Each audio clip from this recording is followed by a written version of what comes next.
Malina Bomnin Hernández. Ella nació en Cuba en 1971, es curadora, crítica de arte, docente, poeta e investigadora ecuatoriana, acreditada por la Secretaría de Educación Superior, Ciencia, Tecnología e Innovación, CENESIT. ¿Por qué eres de Cuba y ecuatoriana? Sí. Hola, Clara. Bueno, un placer, un gusto, un honor estar en tu programa.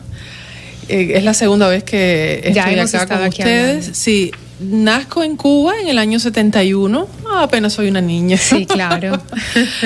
Y bueno, en el año 2010 me radico en el Ecuador.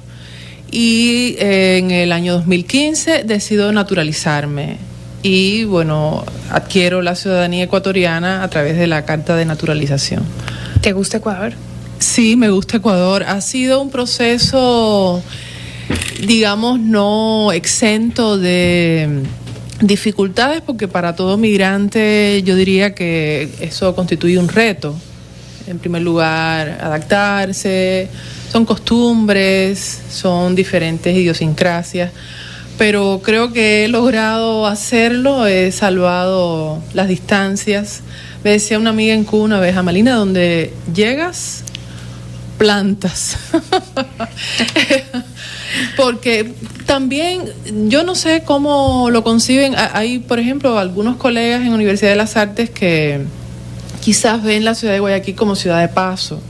De hecho, muchos, digamos, colegas, compañeros no solamente de la universidad, también a veces artistas, pasan por la ciudad y ven a la ciudad como un momento de tránsito, o sea, para, digamos, plantearse otros proyectos, ir hacia otras ciudades. No sé si también como tomarla como una especie de ciclo, van a otras ciudades, luego nuevamente pueden volver a Guayaquil. Como una estación de paso. Pero quizás yo no tenga mucho que ver con esa noción, porque bueno, como viví 38 años en una isla, aunque vivir también en una isla es un poco como una situación de cierta incertidumbre por las propias características que tiene la isla en sí misma, de estar como aislada. Pero yo siempre me planteé como llegar y quedar, ¿no? Como ese plantar. Uh-huh. Exacto. Y bueno, ya son 13 años en la ciudad. Hoy vienes a conversar con nosotros porque es la segunda vez que conversamos en La Lupa, solo que hace algún tiempo, y tú nos vienes a presentar Golosinas Caníbales, que es tu poemario, que mañana será esta presentación a las 4 de la tarde, precisamente en la Biblioteca de las Artes, en el primer piso, que es un lugar muy bonito, siempre lo digo, cada vez que hablo de la Biblioteca de las Artes me gusta decir, ¿qué hay detrás de Golosinas Caníbales? Sí, bueno, justo estábamos tras bambalinas hablando del libro, que el libro llegó hoy en la mañana y yo como que lo dejé reposar ahí en la caja porque está desde los años 90 mi vida contenida ahí. Golosinas Caníbales es un término, un oxímoron que yo descubro a través de Georges Bataille, un francés, un filósofo que formó parte de una sociedad que reunía alquimistas, filósofos, personas también interesadas en el campo del arte, de la literatura.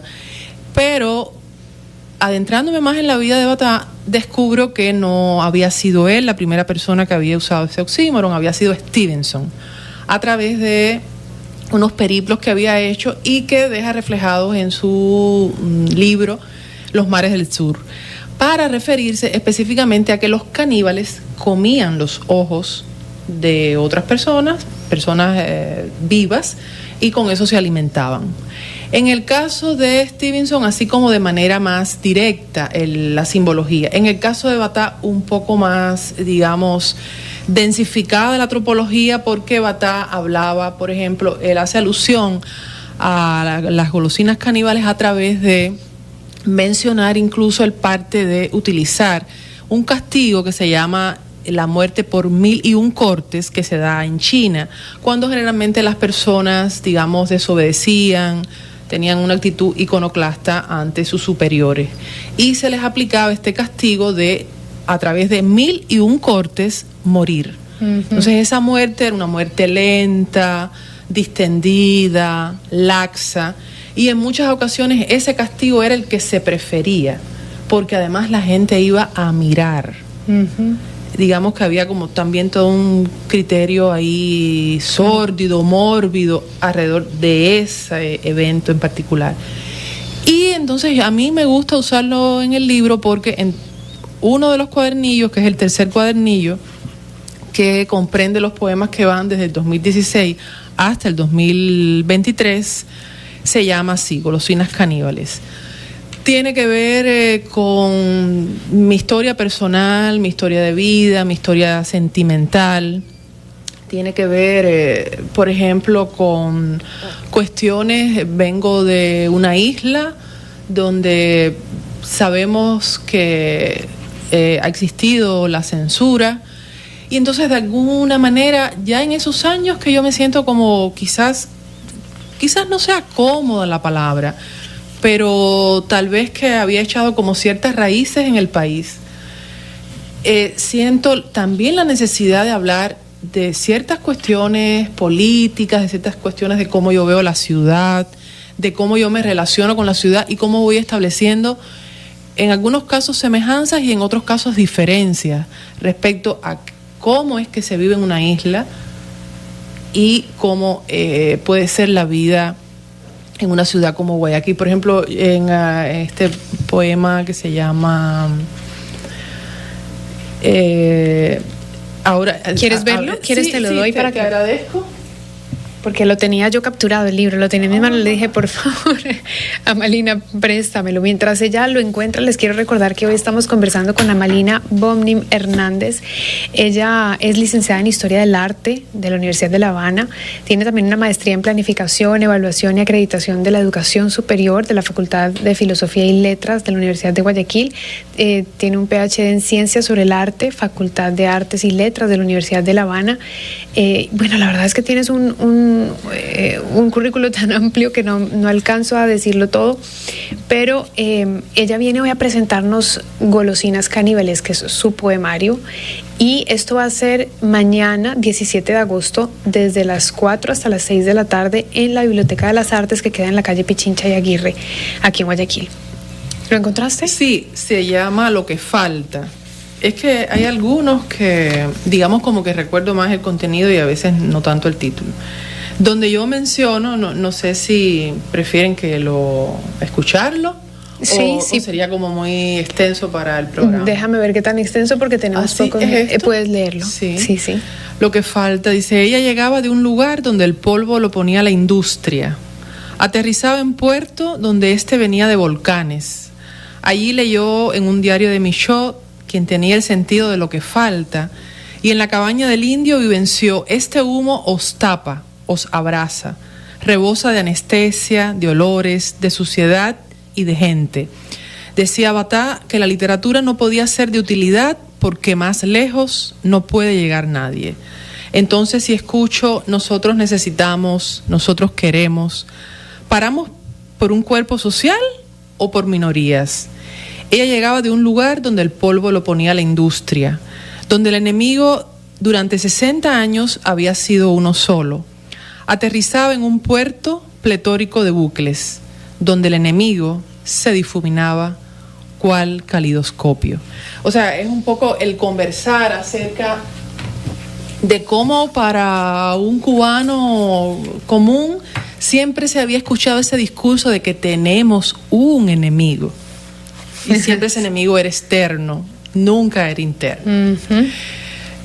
Con, digamos, a mi modo de ver, con cierta falta de postura crítica, ¿no? Y en cambio acá eran como muchos enemigos, porque claro, hay la existencia del partidismo, hay otras posibilidades, pero que entonces a veces también como que se difuminan las fronteras entre quién puede ser el enemigo.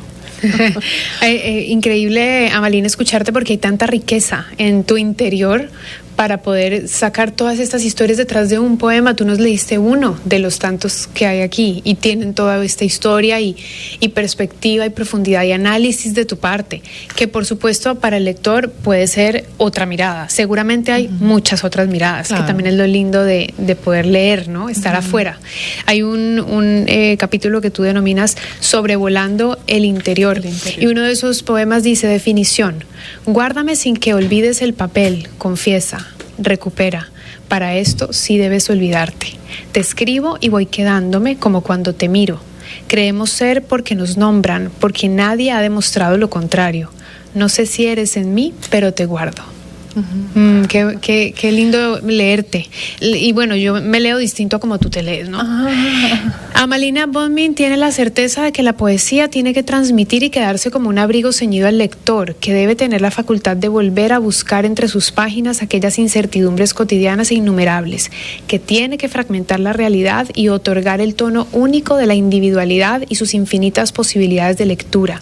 Eso dice Santiago Grijalva. Dice: la poesía de Bonmin se queda en nuestras lecturas recurrentes, donde tienen que cuestionarse los discursos que nos configuran. Amalina, gracias por visitarnos. Mira, se nos fue volando el tiempo. Pero haz tú la invitación final muy claro, rápido. Por supuesto. Sí, Santiago, que bueno, no quiero pasarlo por alto, es parte del equipo editorial del sello que ha publicado, que es El Ángel Editor. Radican en Quito.